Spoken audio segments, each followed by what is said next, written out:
नमस्कार, मैं डॉक्टर संजीवनी सीतलटोंग से संजीवन गर्भ संस्कार के इस यूट्यूब चैनल में आप सभी का स्वागत करती हूँ। गर्भावस्था में गर्भवती के हर कार्य का असर उसके गर्भस्थ शिशु पर पड़ता है। उसके खाने पीने से लेकर व्यायाम से लेकर उसके विचारों तक सभी बातें शिशु के सेहत को प्रभावित कर सकते हैं। इसीलिए गर्भवती को प्रेगनेंसी के दिनों में अपना खास ख्याल रखना चाहिए। कई बार आपने सुना होगा, प्रेगनेंसी में यदि आप अच्छा म्यूजिक सुनते हैं तो इसका बहुत गहरा असर गर्भस्थ शिशु पर होता है।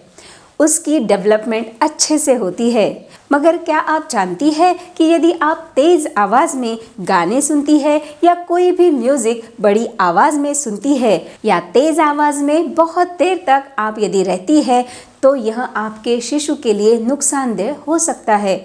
उसके शारीरिक विकास पर बुरा असर इसका पड़ सकता है।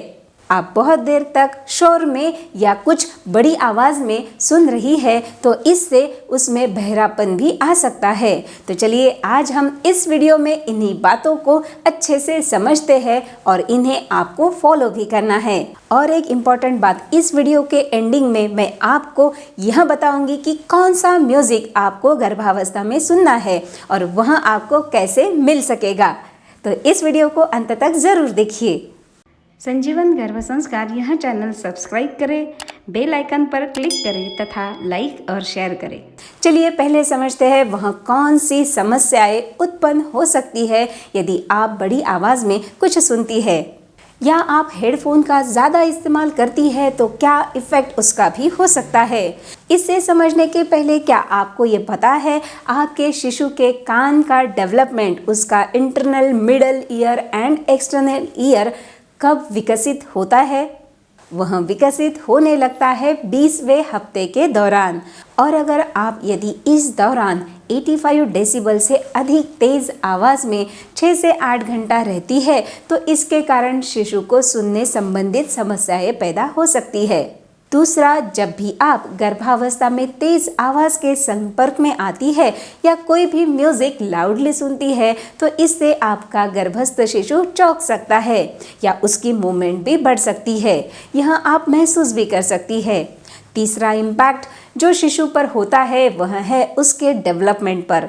जी हाँ, तेज़ आवाज़ में गाने सुनने से या तेज़ आवाज़ में ज़्यादा देर तक रहने से गर्भस्थ शिशु का फिजिकल डेवलपमेंट धीमा हो जाता है और आफ्टर डिलीवरी शिशु की लर्निंग भी धीमी हो सकती है। चौथा, तेज़ आवाज़ के कारण गर्भवती में तनाव, हाइपरटेंशन जैसी समस्याएं भी उत्पन्न हो सकती है और तेज़ आवाज़ के कारण लगातार संपर्क में यदि आप आती है तो भ्रूण में कॉर्टिसोल की मात्रा बढ़ जाती है और कॉर्टिसोल की मात्रा बढ़ना, उसमें वृद्धि होना, यह तनाव का संकेत होता है। पांचवा इम्पैक्ट तेज़ आवाज़ का, यदि आप प्रेगनेंसी के 3rd ट्राइमेस्टर में तेज़ आवाज़ में म्यूज़िक या कुछ सुनती है तो समय से पूर्व डिलीवरी का खतरा भी बढ़ जाता है। इसीलिए आपको धीमी आवाज़ में म्यूज़िक या गाने सुनने हैं। नेक्स्ट, यदि प्रेगनेंसी में गर्भवती लंबे समय तक तेज़ आवाज़ में गाने या किसी भी टाइप का ऑडियो म्यूज़िक सुनती है तो बच्चे के दिमागी विकास के लिए यह हानिकारक हो सकता है। उसका दिमाग कमज़ोर भी बन सकता है। तो इस तरह से यदि बड़ी आवाज़ में आप म्यूज़िक, गाने या कोई भी ऑडियो सुनती है या फिर हेडफोन लंबे समय तक यूज़ करती है, इसका बुरा असर शिशु के शारीरिक तथा मानसिक विकास पर पड़ सकता है। तो आपके दिमाग में प्रश्न आया होगा, क्या गर्भावस्था के दौरान सॉफ्ट साउंड, लाइट म्यूज़िक आप सुन सकती है? इसका जवाब है जी हाँ, आप गर्भावस्था के दौरान सॉफ्ट म्यूज़िक सुन सकती है लेकिन कम वॉल्यूम में। आप तेज़ संगीत ना सुने, वही आप सॉफ्ट म्यूज़िक सुनती है तो इसका सकारात्मक प्रभाव माँ और शिशु पर भी पड़ता है। चलिए अब जानते हैं यदि आपको सॉन्ग, म्यूज़िक या फिर कोई भी ऑडियो सुनना है तो आपको क्या क्या प्रिकॉशंस लेनी है। पहला, आपको सॉफ्ट म्यूज़िक ही सुनना है। दूसरा, आप सुमधुर संगीत 70 डेसिबल इतने स्तर तक सुन सकती है। तीसरा, तेज़ आवाज़ और तेज़ संगीत से दूर रहे। चौथा, उन जगहों से भी आपको दूर रहना है जहां शोर होता है। पांचवा, गाना या कोई भी म्यूज़िक ऑडियो सुनने के लिए हेडफोन का उपयोग ना करें बल्कि स्पीकर पर धीमी आवाज़ में ही सुने।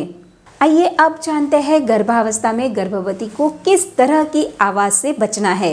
यदि आपकी ड्यूटी या आपका सराउंडिंग हवाई अड्डे के आजू बाजू है तो जेट विमान की तेज आवाज़ के नियमित संपर्क से आपको बचना है। किसी भी संगीत समारोह में यदि लाउड साउंड है तो इस प्रोग्राम को आपको अवॉइड करना है।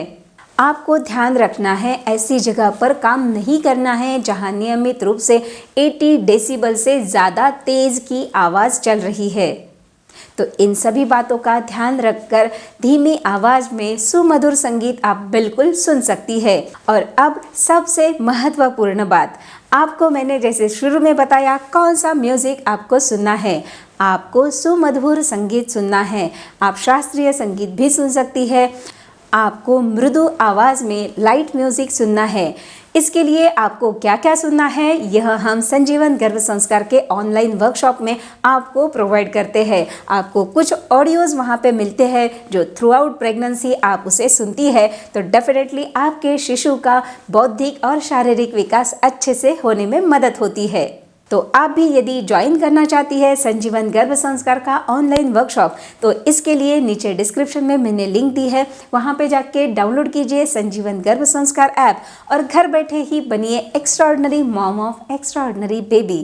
तो हंसते रहिए, मुस्कुराते रहिए, एंजॉय कीजिए प्रेगनेंसी का हर क्षण संजीवन गर्भ संस्कार के साथ। धन्यवाद।